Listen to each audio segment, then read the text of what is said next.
Scarlett Johansson is one of the most famous actresses in Hollywood. Scarlett also climbed to the very top. In her career there was a period when she became the highest paid actress in Hollywood, receiving for her role $35 million. Although at the beginning of her career, she had to face a lot of problems. They didn't take her to acting school.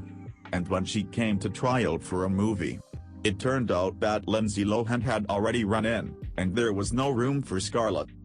When she did get her first role in a big Hollywood movie, it turned out to be North.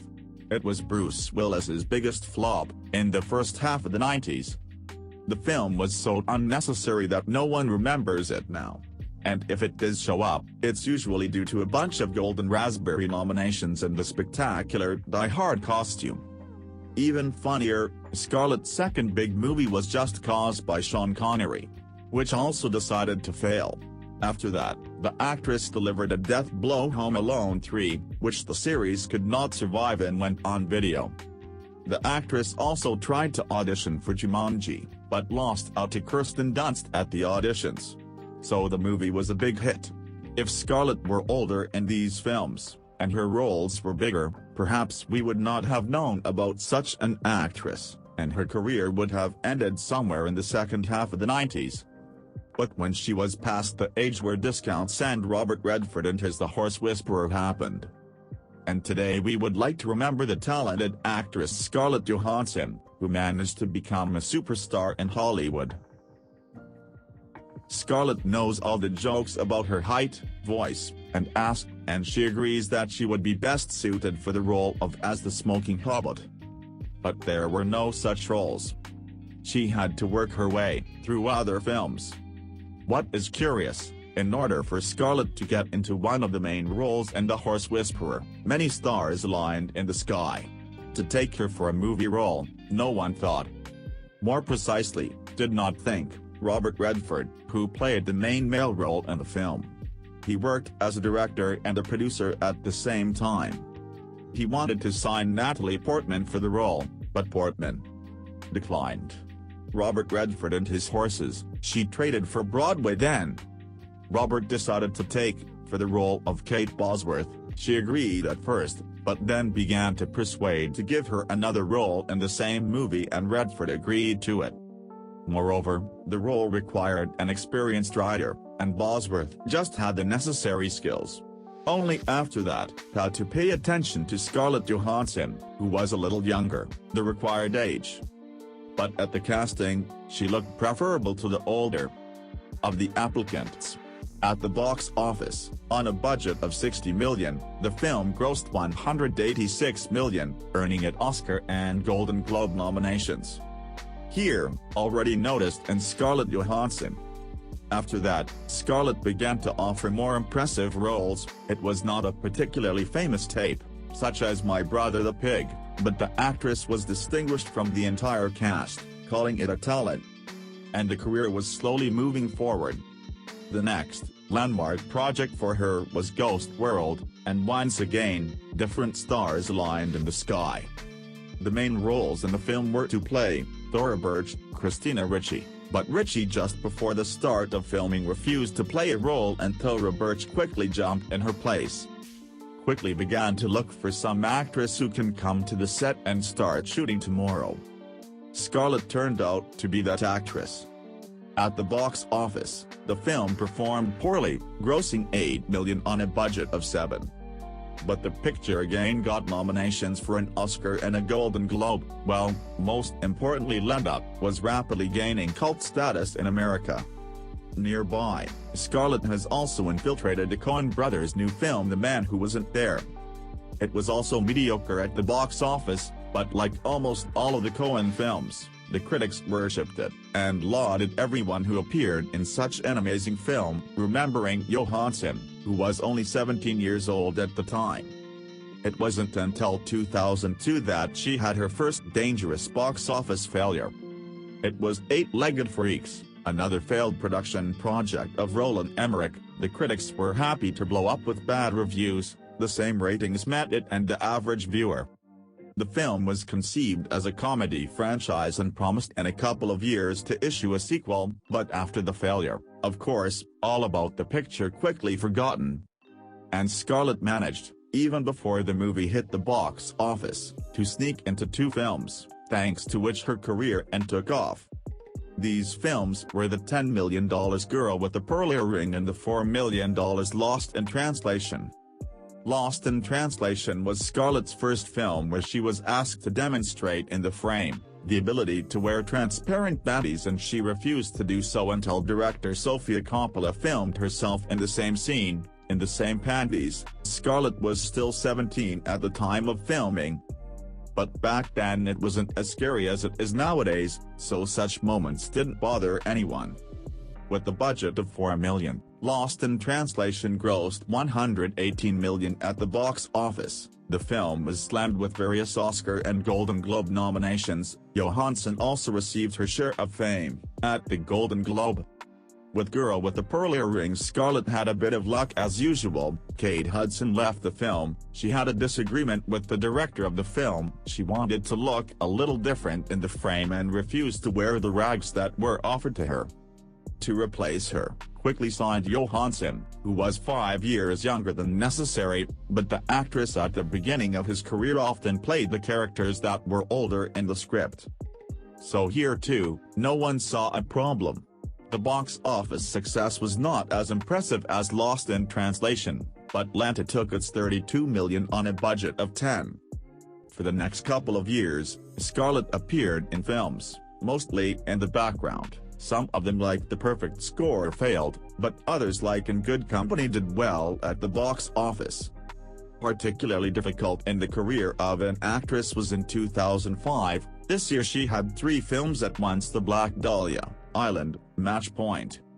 She turned down Mission Impossible 3 and Superman Returns to appear in those films. In the Tom Cruise film, she wanted to appear, but it was a very problematic movie that turned into completely different missions several times. Even David Fincher could make a movie, but as usual, he wanted to make some other movie, and explain properly what exactly no one could, so the director was bid farewell. When the film joined the 10th director, from the role of Johansson almost nothing left, she ran away from the tape. But to return, Superman, the actress did not want to. It's funny, the role offered to Scarlett was signed by Kate Bosworth, who in The Horse Whisperer turned down the role given to Johansson. In The Black Dahlia, Scarlett appeared because of Josh Hartnett, with whom she was friends in various parts of the body during those years.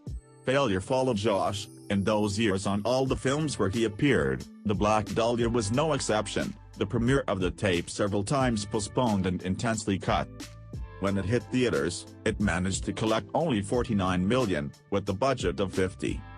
After such a great gift, Johansson quickly got rid of the Josh so he could continue to sink in proudly alone. Michael Bay's Island also failed, but here the salvation was good audience ratings. The most famous episode involving Scarlett is considered to be her desire to get rid of her bra in one scene of the film. In the opinion of the actress, looked on stage too stupid, and she suggested all beautifully filmed without it, but against the blow to the fragile psyche of a child was Michael Bay. He agreed at all, but found it undesirable, a slap on the neck from producers who would not be happy with such a scene in a movie with a teenage age rating, so the bra had to be returned. Save the actress, Woody Allen's Match Point, and it was again a movie where Scarlett wasn't included. But, out of the movie at the last minute, Kate Winslet pulled out and Woody turned to the actress he originally rejected because she was American. But, Kate Winslet left the film at the last minute, and Woody turned to the actress, whom he had originally rejected because she was American. The film bounced back at the box office, grossing $85 million on a budget of $15. Scarlett flew in again, a Golden Globe nomination, and Woody Allen liked Johansson so much that he immediately invited her to his next film, Scoop, which also performed well at the box office in 2006 on a budget of $4 million. It grossed $40. Evil people say that in this film, Christopher Nolan's The Prestige, Scarlett also got by accident, or rather accidentally, thanks to Josh Hartnett. Hartnett refused to star in Batman, Christopher Nolan, but agreed to The Prestige. but he did not appreciate such legibility, and Hartnett was removed from the film, but signed Scarlett Johansson for one of the main roles, who at the time of signing the contract still dating Josh Hartnett. The Prestige was not a box office success, but it was no failure either, grossing $110 million on a budget of $40 million. The Prestige was followed by the quite successful The Nanny Diaries and The Other Boleyn Girl, then another Woody Allen hit, Vicky Cristina Barcelona. In this film, Woody Allen had already written the script for Scarlett Johansson. If you remember that Woody is usually not the highest-grossing director and his standard films were sponsored by various independent investors, then on Johansson, he should have paid at night. She brought him 3 box office hits in 4 years. At the box office, Vicky Cristina Barcelona took in $96 million on a budget of $20. An impressive line of successes. Johansson finished at the end of 2008, with the film The Spirit. Artist Frank Miller, after the great successes of the films, Sin City and 300, based on his work, decided he could do it too, and he wanted to single-handedly direct The Spirit, as a talented director. Scarlett apparently noticed too, the successes of Sin City and 300, so signed on in Lenta for one of the leading roles. Well, $60 millionth picture, a complete failure at the box office, collecting only $39 million. But next to that, the group film, He's Just Not That Into You, performed quite well. So one failure could not hit Johansson in any way. There was, however, one problem that prevented the actress to go up a notch higher, and finally become a big star. She did not have a really big hit. She started looking for it at Marvel Studios, for which she even cut her fee. For the previous films, she asked $2 million, and in Iron Man 2, agreed to appear for $400,000. And in this movie, she wasn't envisioned as standard. Everyone wanted Emily Blunt. As for her refusal, there are different versions. The actress herself, many years later, said she was ready to shoot but was prevented by a contract for the movie Gulliver's Travels. However, previously, the main version was the one in which Blunt did not want to star in a cartoon. Because of Gulliver, it may seem strange, but in the same year, she had the lead female role, also in The Wolfman, and Gulliver was an expensive film and she had there a more impressive role than what was offered in Iron Man. So the option of not wanting to be in a comic book movie doesn't look too strange. In 2010 they easily refused roles in comics. The same, Iron Man, a year earlier, was abandoned by Rachel McAdams. Kate Bosworth, in 2006, did not give up Superman Returns, and her career pretty much ended there. Scarlett, however, allegedly clung to the role, with a dead grip, went to the gym, spent a lot of time in classes with a trainer, and even participated in the creation of the costume of the Black Widow, helping to make it a little better. Since, in the first versions of it, she could not, even normally, walk, the actress herself assures that the final version also had to suffer, but at least she could move in it. Iron Man 2, made at the box office great box office, and Scarlett Johansson royalties thanks to the role, flew up. For We Bought a Zoo, she received $4 million, and for The Avengers has requested $6 million. What they did as the box office, probably everyone knows, $1.5 billion on a budget of $220 million. By the way, Scarlett, next to The Avengers, could have lit up, in a big box office failure. She was signed up for the movie Total Recall. She dropped out of it, just for The Avengers. Production of Total Recall was delayed, and when it became apparent that the filming of the films would overlap, she left the project, so, to fail instead, had Jessica Biel. But not always lucky. Scarlett, for example, she really wanted to be in the movie The Girl with the Dragon Tattoo. Studio Sony, after the rejection of Natalie Portman, strongly persuaded the director, David Fincher, to sign Johannes, but he rejected Scarlett. Not because she is a bad actress, Fincher assures that she is too dolly, cute, for such a role, so he did not agree to it. Although the actress was drowning in offers after The Avengers, she chose projects very carefully and, for a couple of years, signed up only for small films. Not all of them were successful. Under the Skin, even with a small budget, was not wanted by anyone. Unsuccessfully performed, and $15 million. Hitchcock, which gathered at the box office only $27 million, modestly performed melodrama Her, where Scarlett was the voiceover, but $3 million. Don John grossed $40 million at the box office. Inexpensive cinema, Scarlett returned in 2014, with two pictures, Lucy in Captain America, The Winter Soldier, being brought into the theater at once. According to rumors, Luc Besson originally wanted to get the main role in Lucy, Angelina Jolie, and even met with the actress several times, but in the end Jolie said no. Besson himself denies these rumors, and said that when work on the film was launched, he thought only about two actresses, one of which was Scarlett Johansson, and the second was not Jolie, but since Johansson immediately lit desire to star in such an amazing movie, the need to look for someone else, he no longer had. The second actress, according to the same rumors, was Luc Besson's ex-wife, Milla Jovovich, who sort of backed out, because she was pregnant. Came to the cinema Lucy, in the summer of 2014, on the same day with Dwayne Johnson's Hercules, and Dwayne was instantly trampled. Lucy at the start took $43 million, and Dwayne only $29, as a result of $40 million. Lucy took crazy box office at the world box office and $458 million, and next to $714 million collected Captain America, The Winter Soldier. For Avengers: Age of Ultron, Johansson asked, already $20 million. Avengers: Age of Ultron collected at the box office a little less money than the first. But a little under $1.5 billion is still not bad money, although because of its space budget, bloated with a ton of problems, the movie brought not as much money as it may seem.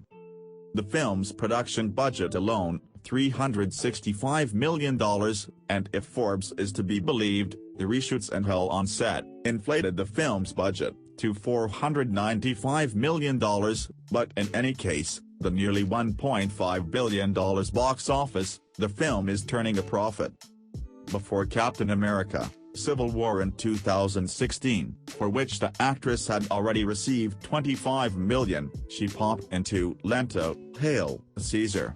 Although it is considered a failure, for the Coen brothers, a budget of $22 million, the film kicked back collecting $63 million. In 2017, Johansson dropped in Ghost in the Shell, for which the actress received $10 million. At the box office it sank. If you leave out a couple of budget failures, like Under the Skin, Ghost in the Shell was the first serious failure of the actress in 10 films, with a budget of $110 million, in cinemas managed to collect only $169 million. Nearby, modestly past comedy Rough Night, but because of the budget of $20 million, and the box office of $49 million, it is hard to call a failure. For Avengers: Infinity War and Avengers: Endgame, the actress has already received $35 million, as the films, filmed at the same time, it is considered such a feat, as for one film. Excellent showing at the box office in Jojo Rabbit, for which the actress received her first Oscar nomination. The same year she had another nomination for Marriage Story, a film from Netflix. So at the box office, it was only a limited release, just to get in for nominations. The Academy requires a box office, for films that qualify for some kind of awards. The last film of the actress, to date, was Black Widow, for which she received $20 million at the box office. The tape has performed poorly, grossing only $379 million, with a budget of $200 million. Now it is hard to know if the film would have failed without the whole situation with the virus. The tape was postponed for a year, and it came out in a situation when theaters just started to open, and people went to the cinema with reluctance. But most importantly, Black Widow appeared simultaneously with the cinematic release, and on the Disney Plus service, for a fee, thanks to which the film quickly appeared, and on all the other services that did not require a separate fee. All this allowed the actress to earn $40 million more on the film, because of the release of the film on the service Disney. Simultaneously with the release in cinemas, the actress went to court. She claimed that bad people at the studio deprived her of various bonuses. Such action, since in Scarlett's opinion, it reduced the box office of the film, and she was not entitled to them. The trial lasted long, and Johansson even got flown in for the fact that some bonuses she still got, accused her of course greed, but $40 million to settle the issue, she still had to pay. So the apparently failed Black Widow brought the actress at least $60 million. If we believe the Disney studios, she still got some bonuses on top. Johansson has several films in the pipeline. Small projects will hit theaters, and here's $100 million blockbusters like Project Artemis, where she starred with Channing Tatum, going specifically for streaming services, and there's no threat of failure career as these failures, no one will know. Figures services carefully conceal, so at the moment, Scarlett is doing great. She is one of the highest paid actresses of our days. To see her want to have all the directors and on the horizon is not a problem. The actress is now 38 years old. Thank you for attention. Stay tuned.